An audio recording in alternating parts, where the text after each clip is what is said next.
Hello, folks. All right, I know. I've got a lot on my plate right now. We are currently getting a bunch of stuff put together for Clue TV, and I've got a lot of stuff going on around the house these days. Woo, what's going on with my hair here? The hell? Okay, now that we've fixed that, I wanted to go through Mike O'Kelly's email to Len Kaczynski. Aren't you excited? I have got some shit to say here, folks. So, I'm going through it, and of course, you know how emails are formatted when you print them up. So I'm going through here, and I mean, what the fuck is wrong with these people, first of all? So, at 6:17 p.m. on Sunday, May 7th of 2006, Mike writes to Len, and he says, Len, please notify the watch commander of the Sheboygan County Jail Facility that I will be meeting with Brendan on Friday, May 12th, when he returns from the hearing at Manitowoc County Courthouse. See, this is significant because Mike was already planning on hitting Brendan when he's at his lowest. This was directly after the meeting, after the hearing on the motion to suppress his original confession. So he already knew that Brendan was going to be feeling low, he was going to be feeling out of hope, and that is what he was playing off of. Then he says, I would like to start my meeting with Brendan upon his arrival, meaning he didn't want anybody else having an opportunity to talk to him and buck up his spirits before he talked with Mike. That's some dirty ass shit right there, folks. I have a feeling we're going to be needing the good old bullshit button for this one. He then says that I will be bringing recording devices such as a Sony digital camera, camcorder, blah, blah, blah.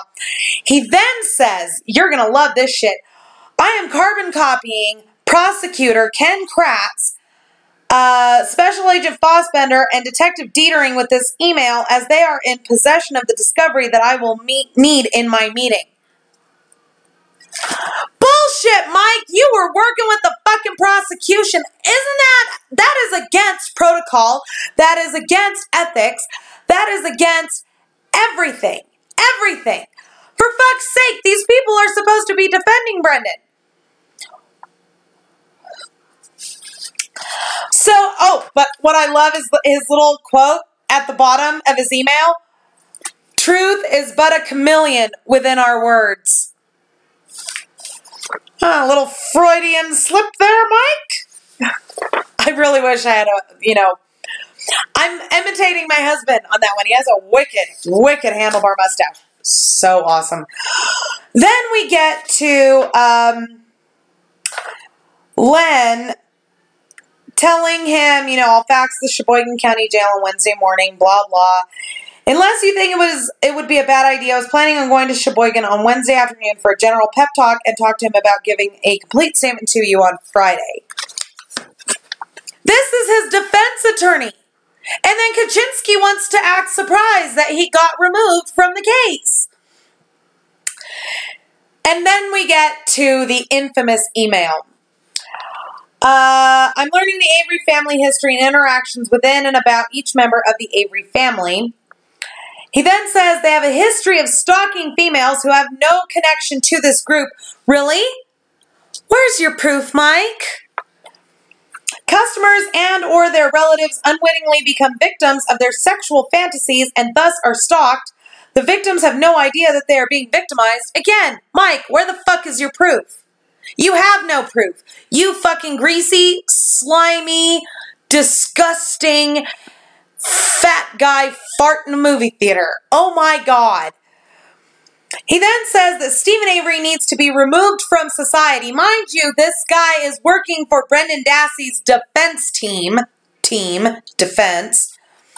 He says, I believe that Earl may have disposed of evidence and Chuck may have ignored Stephen's physical movements during this period of time while he was transporting Teresa's car to the back of the Avery salvage area. Proof, Mike, proof. There is no question that Dolores is guiding and directing this behind the scenes. You son of a bitch. How dare you attack my Mama D? You fucking slime. Just for that.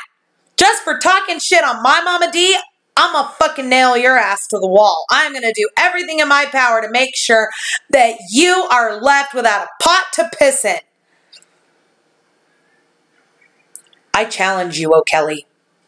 You are now in my crosshairs, you fucking nasty motherfucker. He then says that Brendan has been relying on a story that his family has told him about what to say about October 31st. Really? Because none of them seem to know what the fuck is going on during this time frame either. Probably because his attorney is not doing his fucking job. We need to separate him from fantasy, this is a great one, and bring him to see reality from our perspective. So, not reality, just your version of bullshit. Bullshit detected. Take precautions. You nasty motherfucker. Brendan needs to be alone. When he sees me this Friday, I will be a source of relief. Bullshit. You were not any kind of a relief. You were Jock Itch. Jock Itch Mike. That's your new nickname. He and I can begin to bond. He needs to trust me in the direction that I steer him into. Are you noticing the language here, folks? The language, it's like I've been saying. People say what they mean. They say what they mean. And that is exactly what he's doing here. He is saying exactly what he is doing. He is steering him into the direction that they need him to go in to nail Stephen Avery to the wall because they need that. Brendan needs to provide an explanation that coincides with the facts and evidence. Really, Mike? Never mind that, the facts and the evidence are all bullshit made up and planted. You need Brendan Dassey to give your evidence, your facts, legitimacy with a fucking made up story. I would like to obtain his confession this Friday. Brendan should provide details of the crime scene and the data that has been previously undisclosed that mirrors the crime scene data. Yeah, by fucking Fassbender and Uyghur feeding him what you guys need to hear. This is what really pisses me off. Mike, if I ever become in breathing distance of you, I'm going to fucking choke you so hard that you will see the face of God before I fucking eliminate your ass, you piece of shit. It has been interesting to read Brendan's evaluations by the school psychologist, yet he was able to read each question, respond to, draw pictures of his recollection of the crime scene in my interview form. You're a fucking moron. Brendan Dassey has an IQ of 70. That doesn't mean he can't read, you idiot. An IQ of 70 is the same IQ level as a third grade student. I don't know any third grade student that couldn't read a basic question. And not to mention, drawing pictures, are you fucking kidding me? That's what you're basing this off of? A 7-year-old, a fucking 4-year-old can draw pictures, you nudnik. Ugh. Ugh. God, you're disgusting. Folks, it's very simple. Len Kaczynski used Mike O'Kelly. And how Mike O'Kelly was given any credence at all by the prosecution or the court, I will never fucking know. Because it is proven that Mike O'Kelly is fucking worthless. He overcharges for testimony that is not even expert in any fucking sense of the word. The man has no expertise, no certifications, and no credentials. None. Based off of that alone, Brendan Dassey should have this declared a mistrial and get a new fucking trial. But something tells me that the court of Wisconsin is going to be loath to do that because God forbid anybody point out where they're wrong. All right, folks, I've got some more research that I have to do. You guys are going to love the rest of the shit I got for you today.